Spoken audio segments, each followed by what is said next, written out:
7h, 10h sur Radio Courtoisie, suivez la ligne droite. Bon, c'est toujours un peu compliqué. Bonjour Pascal. Bonjour Maud. Je vous écoute. Nous vous écoutons. Alors, on va parler aujourd'hui de la lente agonie de l'industrie automobile française. Ah. Malheureusement, 2035 et la loi européenne qui va interdire les moteurs thermiques et les voitures hybrides légers au profit de l'électrique ou de l'hybride rechargeable va certainement amener notre filière automobile française dans le mur, parce que aujourd'hui, nous avons toutes les difficultés du monde pour lutter d'abord contre la Chine, qui arrive vraiment très bien armée pour les véhicules électriques, mais aussi nous sommes toujours, et ça malheureusement personne n'a l'air de s'en rendre compte, nous sommes toujours dans la soumission face à l'Allemagne. L'Allemagne qui dicte sa loi à Bruxelles, l'Allemagne qui nous dicte comment faire pour toutes nos filières, qu'elles soient celles de l'agriculture ou celles de l'automobile, on est toujours perdant face à l'Allemagne. Je vais m'en expliquer. En 2035, donc, ça sera la fin des voitures thermiques et les grands constructeurs français, PSA, Renault. Alors PSA qui n'est plus vraiment très très français puisqu'il fait partie du groupe Stellantis et le groupe Stellantis regroupe 15 marques, donc Peugeot, Citroën, toutes les marques italiennes, plus des marques américaines, Jeep et ainsi de suite. Et ce groupe Stellantis a son siège social aux Pays-Bas. Donc, on n'est plus vraiment dans un grand constructeur français, mais dans un constructeur international et qui, malheureusement, ne prend pas le virage de l'électrique comme il devrait être pris. Mais surtout, les Allemands ont imposé, et c'est là où je veux en venir par rapport à l'agriculture, ont imposé avec le Mercosur qui va se signer, malheureusement, puisque le Mercosur va être pour les agriculteurs français une mort programmée, une mort annoncée, puisque l'agriculture française restera la variable d'ajustement dans les contrats de libre-échange et l'Allemagne a donc imposé la vente de véhicules thermiques qu'elle fabrique dans son propre pays pour inonder le marché sud-américain. Ces Sud-Américains, dont le Brésil, le Nicaragua et ainsi de suite, font partie du traité du Mercosur.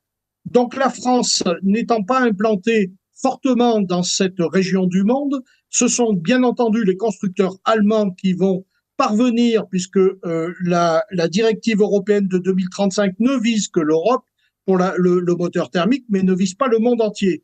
Donc les Allemands ont très judicieusement trouvé la solution pour évacuer leur stock et pour continuer à fabriquer leur stock de véhicules thermiques, quand la France, elle, sur les parts de marché qu'elle a, que ce soit en Amérique du Sud ou sur d'autres pays du monde, n'y arrive pas. Et malheureusement aussi, il faut voir une chose, c'est que depuis 2001, le prix des voitures françaises a évolué 2 fois plus vite que l'inflation et au minimum 4 fois plus vite que le revenu médian des Français. Nous payons en 2001 une voiture neuve en moyenne 19 800 euros et en 2020, il nous faut débourser 26 800 euros pour avoir le même segment, le même type de véhicule. Donc les Français voient l'explosion des prix des véhicules.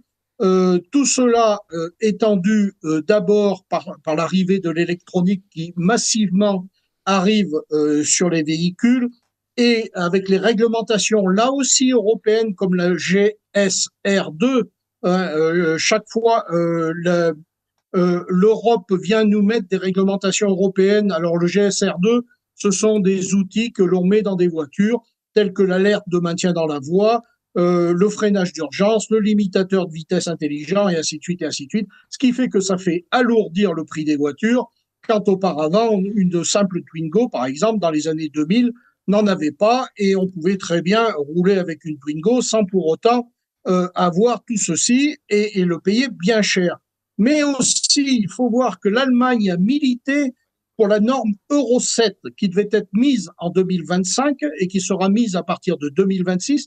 Et cette norme Euro 7 va là aussi condamner les constructeurs français, puisque c'est une augmentation de plusieurs milliers d'euros par véhicule, par chaque voiture.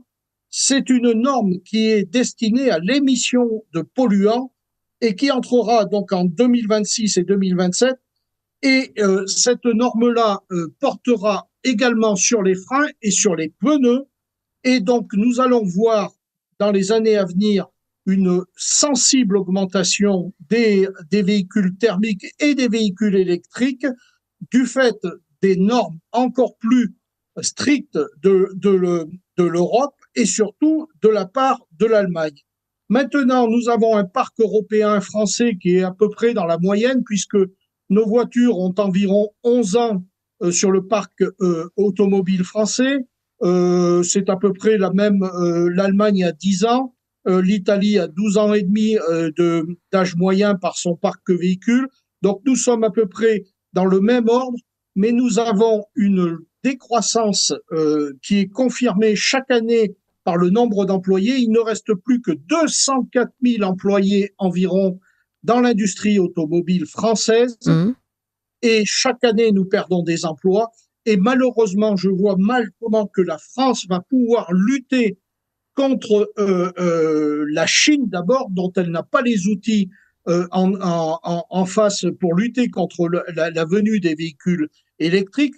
Nous arrivons tout juste à sortir la Renault 5 électrique et elle est tout juste commercialisée et elle correspond surtout à une citadine et non pas à un véhicule qui est censé faire beaucoup de kilomètres.